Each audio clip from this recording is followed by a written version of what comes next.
Lanjutkan pembacaan kitab Ihya Ulumuddin karangan Imam Al-Ghazali rahimahullah, masih menyangkut tentang wadhaifil imam qabla salah ataupun tugas-tugas imam sebelum salat. Kita sudah baca yang pertama sudah, jangan imam di tempat yang di situ jamaahnya enggak suka kepada kita. Kemudian jangan kita maju jadi imam padahal di situ ada orang yang lebih alim. Kemudian apabila dikasih pilihan antara imam dan azan, lebih baik memilih jadi imam. Kemudian yang selanjutnya, imam yang ketiga, imam harus memperhatikan waktu salat. Yang keempat, itu insyaallah, a'udzubillahi minasyaitonir rajim. Bismillahirrahmanirrahim. Qala al-Imam Al-Ghazali rahimahullah wa nafa'ana bihi wa bi ulumihi fid dharain amin. Al-rabi'atu an ya umma mukhlishan li wajhillah. Imam ketika menjadi imam harus ikhlas karena Allah Subhanahu wa taala. Itu yang poin pertama, harus ikhlas jadi imam. Yang kedua, wa muaddiyan amanatallahi taala fi taharatihi wa jami' syuruti salatih. Imam harus menjaga, harus memperhatikan, menunaikan amanah Allah Subhanahu wa taala baik dalam seluruh syarat salat. Jangan sampai imam bermasalah, imam tidak memperhatikan syarat salat sehingga imam tidak sah. Yang bermasalah adalah salat makmum. Kemudian beliau melanjutkan amal ikhlas. Ini poin yang pertama yang harus dilakukan imam, yaitu ikhlas. Amal ikhlas fa bi alla ya'khudh 'alaiha ujrah. Adapun ikhlas kata Imam Al-Ghazali, ini yang bermasalah sekarang. Termasuk saya juga. Fabi alla, dengan bahwa tidak mengambil ia di atas ketika menjadi imam akan ongkos upah. Nggak boleh jadi imam kemudian ngambil upah. Terus Ustaz ngambil upah di sini di Masjid An-Nasru, itu bagaimana? Sebenarnya saya bukan ngambil upah jadi imam, saya ngambil upah karena saya ditahan, nggak bisa kemana-mana. Saya dikekang di sini, mau kesini nggak boleh. Maghrib nggak boleh kemana-mana, harus di sini 24 jam. Itu saya mengambil uang. Jadi imam pada dasarnya tidak boleh mengambil ujrah ketika jadi imam, nggak boleh. Makruh, artinya itu nggak ikhlas. Jadi imam tidak ikhlas. Cuman apakah berhubungan antara ngambil upah dengan jadi imam? Bisa jadi seseorang ikhlas tapi ngambil upah. Ada kemungkinan juga dia ikhlas dan menjadi imam ikhlas. Tapi di sisi yang lain dia butuh uang. Gimana kalau misalkan saya di sini ditahan di masjid, Ustaz yang kemana-mana di sini sebulan, kemudian nggak dikasih apa-apa, ya nggak kuat, pulang juga akhirnya.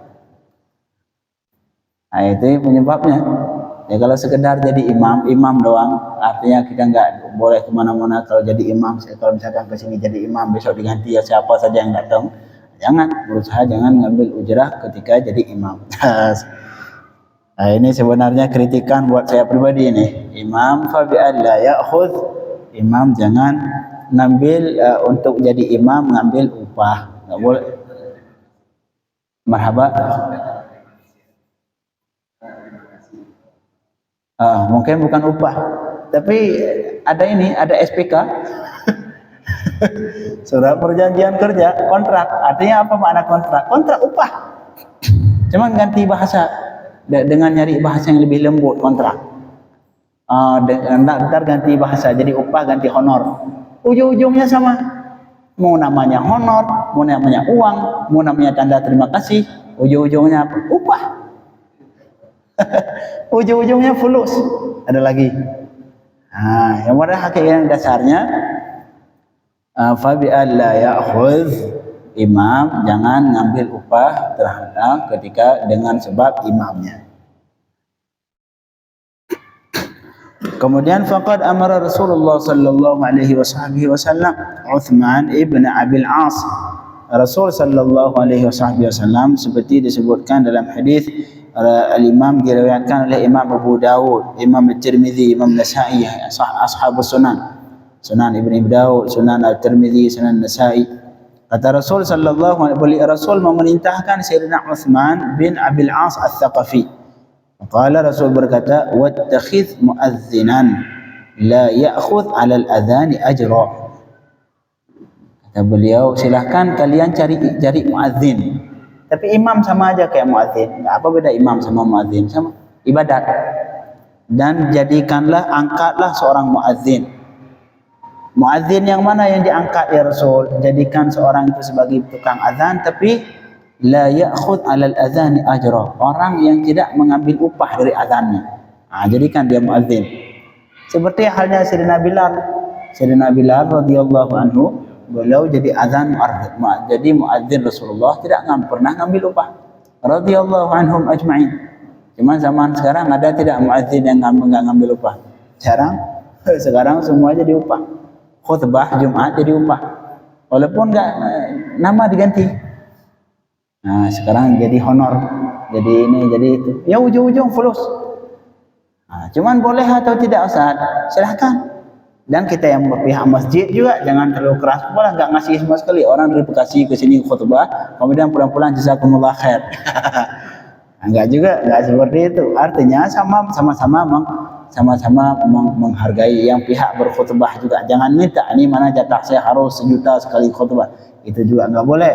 Begitu juga pihak masjid jangan jangan kan ini ikhlas. Kalau jangan sampai buat ustaz ikhlas, giliran buat orang lain ke dokter 5 menit 500.000. 5 menit. Saya pernah periksa mata rumah sakit Islam di center 3 kali, saya juga bisa kayak center pulang-pulang 600.000. 5 menit 10 menit mengajar khutbah 1 jam sampai berbusa mulut, pulang-pulang 100.000. Di mana letak keadilan? Adil. Sampai berbusa mulut, pulang-pulang jazakumullah khair Ustaz. Syukran, modal syukran. Giliran Ustaz modal syukran Ustaz, terima kasih. Giliran yang lain dokter sampai 1,5 juta cuma dipegang-pegang perut. 1,5 juta. Antar orang berdalih, itu kan dokter Ustaz pas belajarnya mereka mahal. Emang Ustaz belajar murah? Sampai belajar di pondok 10 tahun, 20 tahun. Itu per bulan, taruhlah 1 juta per bulan. 20 tahun berapa? Tinggal hitung. Sampai keluar negeri per bulannya habis 2 juta. Kira-kira 5 tahun berapa? Belum lagi uang masuk, belum lagi uang keluar, uang ijazah, uang ini. Mereka enggak keluarin uang sama. Jangan sampai giliran dokter 5 menit 1 juta. Giliran ustaz 10.000 dikasih merasa mahal. Enggak boleh. Harus adil. Kita harus memperlakukan adil. Tapi satu sisi pihak ustaz ketika enggak dikasih juga enggak boleh minta. Guru saya itu pernah, subhanallah, beliau khutbah jauh-jauh berangkat, pulang-pulang dikasih 2 amplop. Masya Allah, 2 amplop Pak. Senang beliau, 2 amplop, Masya Allah. Dibuka-buka dua-duanya kosong. Astagfirullahaladzim, kosong. Mungkin entah panitia masjid yang salah ngasih, wallahu alam, tapi kosong, subhanallah. Makanya kalau kata khutbah itu, guru-guru saya yang khutbah termasuk di Aceh, di mana-mana, itu mereka kan biasanya kalau khutbah bawa sama kawan berdua, nggak mungkin beliau jalan sendiri, dibawa kawan lah berdua. Itu pasti, kalau pasti setelah khutbah beliau ngajak kawannya buat makan di warung. Dia ngajak traktir makan. Udah diajak khutbah masa nggak diajak makan? Itu pasti hampir semua mereka bawa uang pribadi dulu untuk jaga-jaga. Untuk jaga-jaga, minimal harus ada uang 200.000 di kantong. Kalau tiba-tiba nggak dikasih atau ntar ngasih 2 amplop tapi kosong, beliau ada pegangan. Subhanallah. Ngasih sampai berbusa mulut 20.000. Nggak ada adilnya. Tapi dari pihak ustaz juga, dari pihak muadzin, dari pihak khatib, dari pihak imam, ketika nggak dikasih juga nggak ngotot. Masa saya udah muadzan, saya udah khutbah nggak dikasih, ya pulang. Lillahi ta'ala. Jadi artinya di sini sama-sama menghargai. Kata Rasul sallallahu alaihi wasallam, "Wattakhidh muadzinan la ya'khudh 'alal adzani ajra." Angkatlah seorang muadzin yang enggak minta uang. Tapi untuk zaman sekarang semua jadi uang. Itu kehidupan. Marhaba.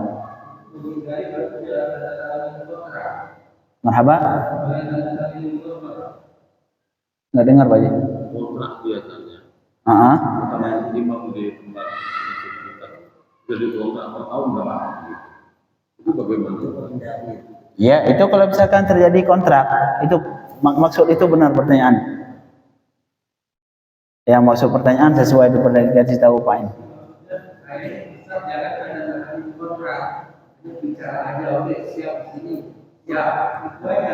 Tapi kalau misalkan tanda tangan kontrak boleh.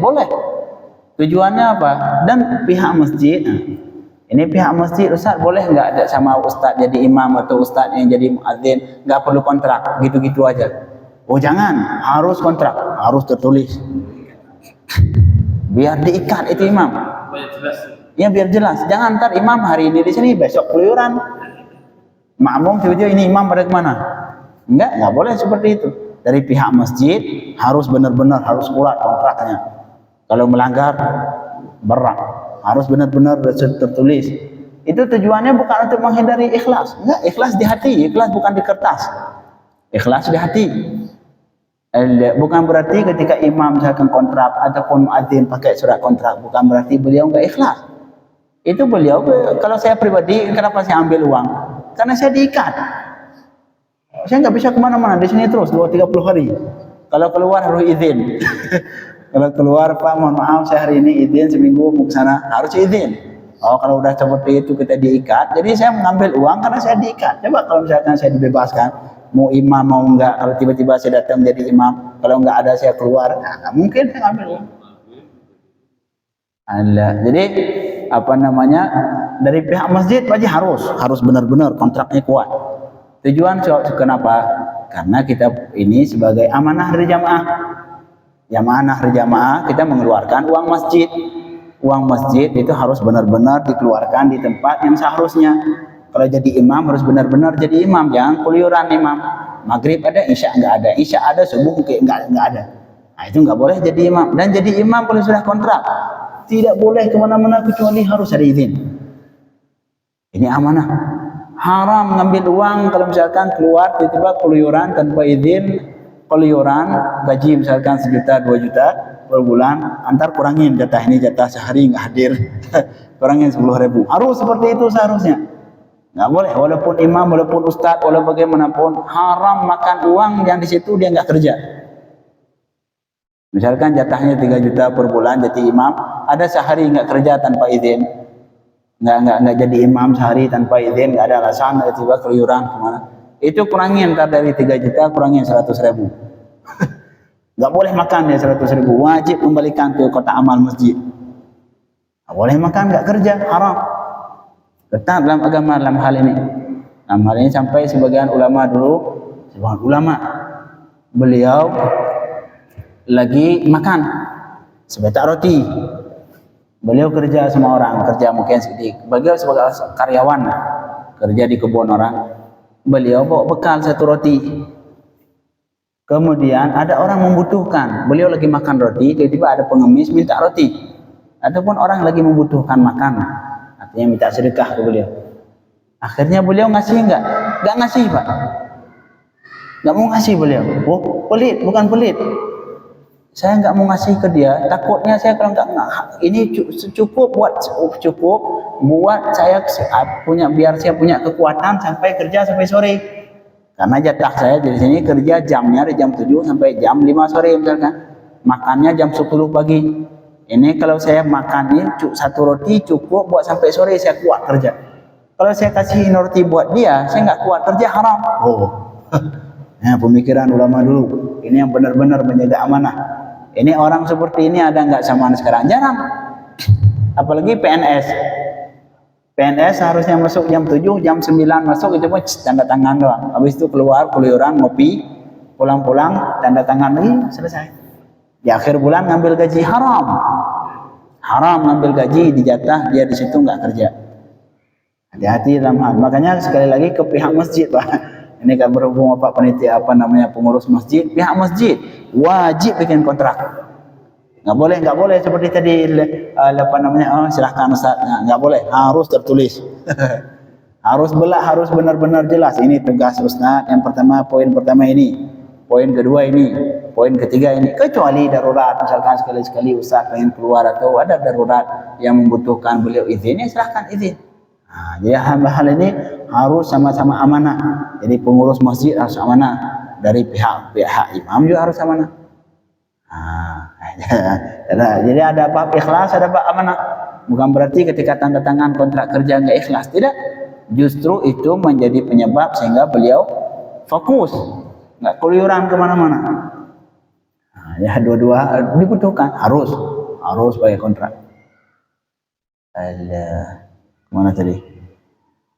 Alhamdulillah masjid kita lepas, Pak. Masjid kita ada kontrak, saya dulu kontrak juga di situ. Tapi sampai sekarang suratnya nggak tahu, surat kontraknya belum saya kasih ke Pak Warno. Allah ya Pak. Tapi saya walaupun demikian saya berusaha untuk menjalankan amanah sesuai dengan yang dibebankan. Ya wattakhidh muadzinan la ya'khudh 'ala al-adhan ajra. Jadi angkatlah seorang muadzin yang enggak ngambil upah, kata Rasul sallallahu alaihi wasallam. Jadi poin yang pertama, imam berusaha untuk ikhlas. Cara ikhlas dengan tidak ngambil upah. Dasarnya jangan ngambil upah. Dasarnya. Tapi kita pihak masjid juga jangan. Kan Ustaz tadi udah disebutkan di Ihya, berarti saya potong ya gajinya. Oh jangan juga, jangan. Saya tinggal di sini mau makan apa ntar? Sama-sama ikhlas. Kemudian wal adzan, itu yang disebutkan dalam hadis adzan Ustaz. Cuman imam wal adzan tariq ila salat. Adzan ini jalan untuk salat. Fahiya aula, maka imam yang dilakukan di adzan saja jangan ngambil upah. Itu belum salat. Apalagi imam, fahiya aula, maka imam lebih aula untuk tidak diambil upah. Dasarnya seperti itu. Cuman fa'in akhadha rizqan, maka jika imam mengambil rezeki, biaya hidup, apalagi tinggal di Jakarta 10.000 dikasih sebulan, mati imam. Imam pingsan, tak bisa hidup. Fa'in akhadha rizqan, maka jika imam ini mengambil bekal hidup lah, rezeki dari masjid, beliau ngambil uang dari uang masjid lah, seperti saya sekarang. Ini pembahasan sekarang, pembahasan saya pribadi semua, kritikan buat saya pribadi semua ini. Tapi yang namanya ilmu wajib disampaikan, walaupun itu yang berkenaan dengan pribadi. Fa'in akhadha rizqan, kalau imam ngambil rezeki dari masjid, uang masjid. Fa'in wuqifa, dari masjid yang diwakafkan ke orang yang menjadi imam, jadi harta masjid yang misalkan harta wakaf masjid. Kalau di sini mungkin jarang, kalau di Yaman sana di Tarim itu masjid nggak ada tabungan amal, itu nggak ada. Terus uang masjid dari mana untuk operasional? Dari wakaf. Jadi di sana orang itu yang banyak uang punya toko wakaf. Ini satu toko saya buat masjid. Wakaf untuk masjid, sehingga masjid, biaya hidup masjid diambil dari hasil toko itu. Bagus itu. Misalkan bapak punya sawah ataupun punya kebun, wakaf satu kebun. Ini kalau mereka di sana di Yaman itu kebun kurma. Saya punya kebun kurma 1 hektar. Ini kebun ini hasilnya saya wakaf ke masjid. Akhirnya masjid diambil dari biaya masjid dari situ. Dari situ. Ada yang sebagian bikin rumah kontrak. Ini semua 10 pintu saya wakafkan ke masjid.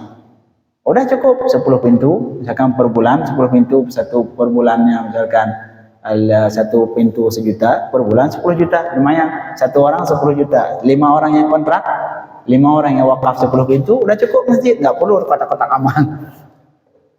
Nggak perlu kotak amal. Nah itu yang seharusnya dilakukan. Makanya di sana itu masjid nggak ada kotak-kotak amal, apalagi hari Jumat lagi dengar khutbah sibuk yang dorong-dorong kotak amal, nggak ada di sana.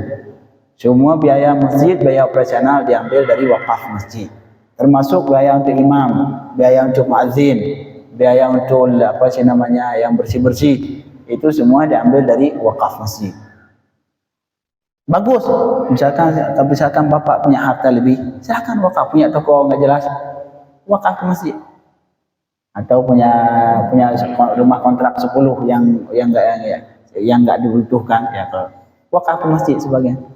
Akhirnya Masjid An-Nasru nggak ada lagi kotak amal. Loh, masya Allah, bagus. Jadi apabila imam ini ngambil makan ataupun ngambil rezekinya dari masjid yang diwakafkan untuk jadi imam, atau beliau ngambil dari sultan. Jadi misalkan pemerintah memang menentukan setiap imam gajinya sekian per bulan. dapat uang dari pemerintah ataupun dari manusia pribadi. Misalkan dari masjid nggak ngasih uang, dari tabungan masjid nggak ngasih uang, tapi ada bapak-bapak misalkan yang masya Allah punya uang, beliau Ustaz antum boleh jadi imam, ntar saya kasih per bulan untuk biaya hidup. Atau dari pribadi manusia, apakah itu haram atau tidak beliau ngambil itu? Fala yuqam bi tahrimihi, itu tidak dianggap haram, enggak, boleh ambil, silakan ambil.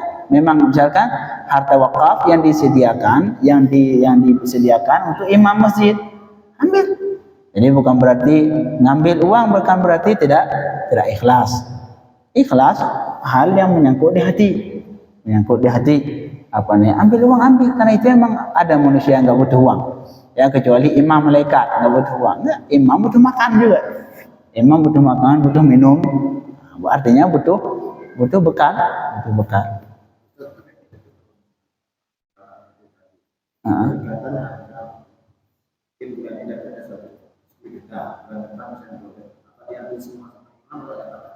Tergantung ntar akadnya sama panitia masjid lagi, bukan panitia, pengurus masjid sama DKM masjid. Jadi DKM masjid misalkan ngundang imam satu seperti saya lah, bikin kontrak, ntar uangnya dari mana? Dari wakaf masjid. Di wakaf masjid, ini wakaf ini dikumpulkan uang wakaf semua, sama seperti kotak amal, dikumpulkan harta wakafnya untuk membiayai kebutuhan operasional masjid, baik imamnya, apa yang tukang bersihnya, untuk kebutuhan bersih masjid. Ya, masuk ke pengurus masjid, benar. Ya.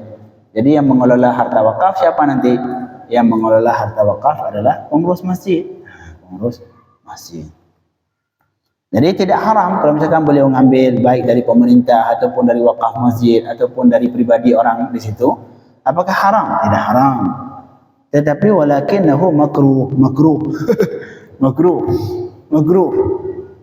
Ustaz, berarti Ustaz lakukan makruh. Ya mau bagaimana? Saya makruh juga, walaupun Ustaz makruh juga. Jadi jangan sesuatu hukum yang jika tidak beda. Misalkan zina dilakukan sama Ustaz jadi sunnah, tidak, haram juga, sama. Jadi sesuatu yang makruh, mau yang melakukan itu orang biasa, yang melakukan itu Ustaz, tetap makruh. Wallahu a'lam. Allah yarfa' darajatina fil jannah. Semoga kita walaupun makruh dianggap ikhlas sama Allah Subhanahu wa taala. Wal karahiyatu fil faraid asyaddu minha min at-tarawih. Dan makruh dalam salat fardu, ngambil upah di salat fardu, hukumnya makruh. Itu lebih besar makruhnya dibanding pada salat tarawih yang sunnah. Misalkan kita sekarang imam salat fardu dengan imam salat tarawih, itu imam salat tarawih ngambil upah juga. Misalkan ini makruh, tapi yang salat fardu lebih makruh. Tapi nggak haram, boleh ambil saja. Tapi kalau saran saya untuk zaman sekarang, ngasih, ya nggak boleh nggak ngasih, kasihan imam. Jauh-jauh dari Bekasi ke sini, pulang-pulang syukron, nggak juga ngasih. Jadi boleh makruh. Wa takunu ujratan lahu ala mudawamatihi ala huduril mawdhi'. Ini nih. Jadi misalkan imam mengambil upah, jangan jadikan upah itu upah untuk masjid, upah untuk jadi imam, tidak. Tapi jadi upah itu upah karena beliau berusaha untuk dawam, artinya beliau fokus tidak kemana-mana. Itu terikat, itu gaji, kasih upah atas nama gaji itu. Gaji beliau itu nggak boleh kemana-mana. Seperti muadzin misalkan, nggak mudah muadzin ngejaga pas waktu, nggak boleh lebih semenit, nggak boleh kurang semenit. Itu butuh benar-benar ngejaga. Kasih upah untuk itu. Jadi dasarnya upah untuk karena beliau mudawamati ala huduril mawdhi'. Beliau terus menerus rutin beliau untuk mendatangi masjid. Walaupun beliau sibuk, yang seharusnya sibuk ada kebutuhan, tapi giliran adzan harus ke masjid. Itu kan capek juga itu. Capek juga. Saya pribadi jadi imam juga capek, merasakan capek. Bukan kadang kita subuh itu malas bangun, masih capek. Kadang-kadang malam telat tidur. Subhanallah, kadang-kadang ada kebutuhan. Akhirnya malam sampai tidur jam 1, besok subuh jam 3 masih gini-gini, bangun juga. Mau tidak mau. Karena itu kewajiban. Subhanallah. Wa muraqabati masalihil masjid fi iqamatil jamaah la ala nafsi salah. Jadi kesimpulannya kalau misalkan dikasih ujrah, dikasih upah, itu upah buat apa? Jangan jadikan upah buat jadi imam. Jadikan upah buat capek beliau berangkat. Kemudian beliau harus tertib waktu, tiap hari harus datang ke masjid. Kasih upah jalan. Upah jalan ke masjid di waktu harus benar-benar tetap harus benar-benar tepat waktu. Dan kemudian beliau termasuk menjaga kemaslahatan masjid. Kemudian makanya kalau di Yaman itu imam itu dikasih upah bukan untuk imam. Dikasih upah uang karena imam ini yang biasanya di sana yang ngidupin lampu subuh, yang ngidupin lampu itu imam biasanya. Seperti saya di sana pas di Yaman, itu saya semua, saya yang ngadzan, saya yang imam, saya semua. Saya yang nyalain lampu, saya yang buka pintu, saya yang kunci pintu, semua. Yang kunci pintu, yang buka pintu, yang ya kecuali ngebersihin itu ada orang lain. Pokoknya semua masjid itu tugas saya semua. Saya yang kunci, saya yang buka, kemudian saya nyalain lampu, saya bakar bukhor. Karena kalau kita di sana setiap subuh itu dibakar bukhor yang wangi itu biar masjid wangi. Itu semua tugas saya. Jadi dikasih ujrah ataupun upah di akhir bulan itu untuk tugas itu. Bukan upah untuk jadi imam. Tidak bagus. Masa imam jadi uang. Allah yahfad. Itu ikhlas. Jadi poin yang pertama, imam berusaha untuk ikhlas. Jadi sekali lagi, ikhlas tidak, silahkan ngambil upah kalau memang itu dibutuhkan dan itu dikasih. Tapi jangan jangan atas nama jamaah, atas nama imam, tapi atas nama anggap aja capek beliau berangkat sini jauh-jauh butuh bensin misalkan, karena kita sudah ngikat beliau nggak punya mana-mana. Itulah beliau dikasih uang itu. Marhaba.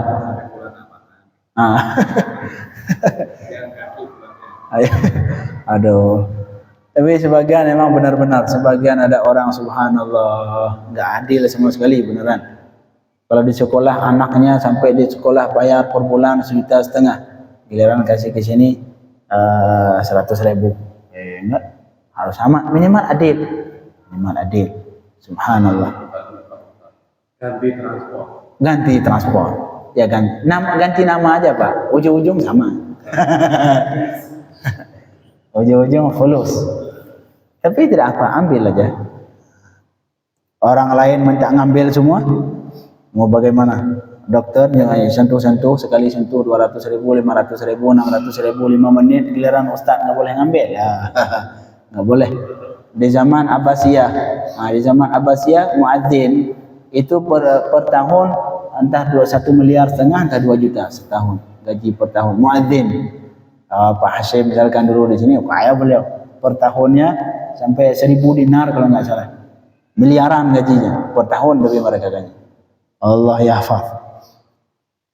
Kemudian wa amal amanatu, adapun amanah. Ini poin yang kedua, yang tugas imam harus amanah. Fahiyat taharatu, maka amanah harus bersih, baik dalam hatinya, bersih dari fisik.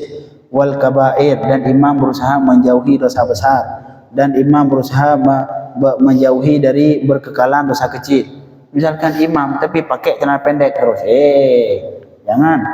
Imam harus berusaha menjauhi dosa besar dan menjauhi dosa kecil, karena ini fal murasyih lil imamah, maka siapa saja yang diangkat jadi imam. Saya sekarang ini pembahasan hari ini, waduh, senjata makan tuan semua ini. Fal murasyih lil imam, orang yang sudah ditunjuk menjadi imam, yang bagi ayahtariz an dzalika juhdah, dia berusaha sebisa mungkin untuk menghindari yang maksiat, juhdahu sebisa mungkin, berusaha sebisa mungkin untuk menghindari perbuatan dosa besar dan perbuatan berkekalan di atas dosa kecil. Walaupun namanya imam bukan malaikat, imam tetap jatuh ke maksiat sekali-sekali, tapi berusaha, yang namanya imam berusaha untuk menjauhi.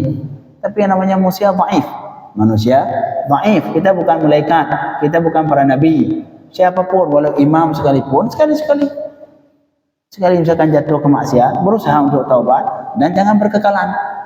Itu yang bermasalah. Fa innahu, kenapa itu imam sepatutnya seharusnya bagi imam untuk menjauhkan maksiat? Fa innahu, karena imam ini seperti utusan, seperti juru bicara makmum kepada Allah. Kal wafid ini utusan, wafid seperti utusan, wa syafi' lil qawm, karena beliau ini sebagai juru bicara jamaah untuk Allah. Masa juru fayam bagi yakul khairul qawm, maka seharusnya yang jadi juru bicara harus orang yang terbaik. Jangan kita kasih juru bicara orang yang enggak jelas. Antar Allah dari awal ini yang berhadapan ini, bosnya ini, dari awal ditolak. Enggak. Jadi berusaha kalau jadi imam harus menjaga dari maksiat. Banyak maksiat. Maksiat kecil contoh misalkan, termasuk maksiat dosa kecil, melihat aurat perempuan. Melihat aurat perempuan, melihat kaki perempuan, melihat. Nah, mungkin kalau tangan masih khilaf lah. Tapi kalau misalkan sebagian perempuan ngangkat seperti ini, aurat. Makanya seperti yang saya sebutkan kemarin, orang kalau banyak duduk sama perempuan bodoh. Wa aku minal jahilin, kata Sayyidina Yusuf. Sayyidina Yusuf. Dia berusaha menghindari maksiat. Itu yang pertama, menjauhkan dari perbuatan maksiat. Kemudian yang kedua, wakadha taharatu zahiran al hadath wal khabath. Itu kalau menghindari maksiat, dan juga menjaga kesucian baik dari zahir, dari hadas dan najis. Nah, imam berusaha sebisa mungkin harus menjaga dirinya jangan sampai hadas, jangan sampai najis ketika menjadi imam. Allah yahfaz. Karena hadas ataupun najis la yattali alaihi siwa. Karena hadas misalkan kita enggak berwudu, siapa yang tahu? Kecuali imam sendiri yang tahu. Makanya imam berusaha jangan sampai berangkat ke masjid kecuali sudah berwudu. Wudu dulu di rumah sempurna, berangkat ke masjid sudah yakin, sudah berwudu, sudah enggak ada najis, masya-Allah.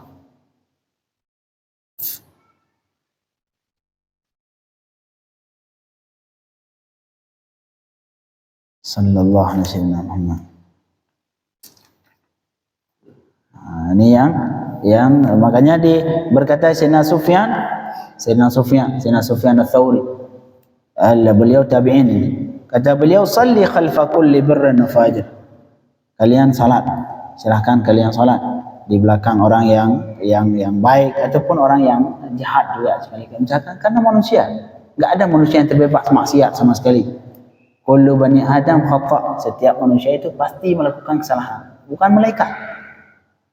Illa, kecuali mudmin khamar. Jangan sama sekali kalian jadi makmum di belakang orang yang minum khamar terus-terusan minum khamar. Jangan.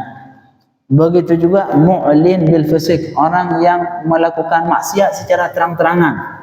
Kadang-kadang subhanallah, maksiat kalau dilakukan secara sembunyi-sembunyi itu lebih bagus dibanding orang melakukan maksiat depan umum. Kemudian au aqil liwalidayh, jangan sama sekali jadi makmum imamnya orang berdurhaka ke orang tua. Perhatikan nanti imam, cek imam, ini imam baik enggak hubungan sama orang tua. Kemudian atau sahib bid'ah, orang bid'ah, ahli bid'ah, ataupun abdin abid, hamba yang lari dari majikannya. Inilah sedikit tentang harus imam harus benar-benar ikhlas dan harus amanah, ikhlas karena Allah Subhanahu wa taala, dan harus amanah artinya menjaga kesucian baik zahir atau batin, menjaga dari maksiat, menjaga suci badan dari najis dan dari hadas.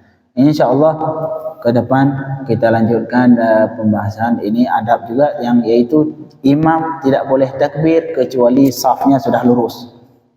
Makanya saya kadang-kadang berdiri doang, sebelum lurus saf saya tahan, enggak mau takbir dulu. Nah, karena ini adab imam, adab tugas imam, tidak boleh takbir sebelum makmumnya sudah benar-benar lurus. Insyaallah besok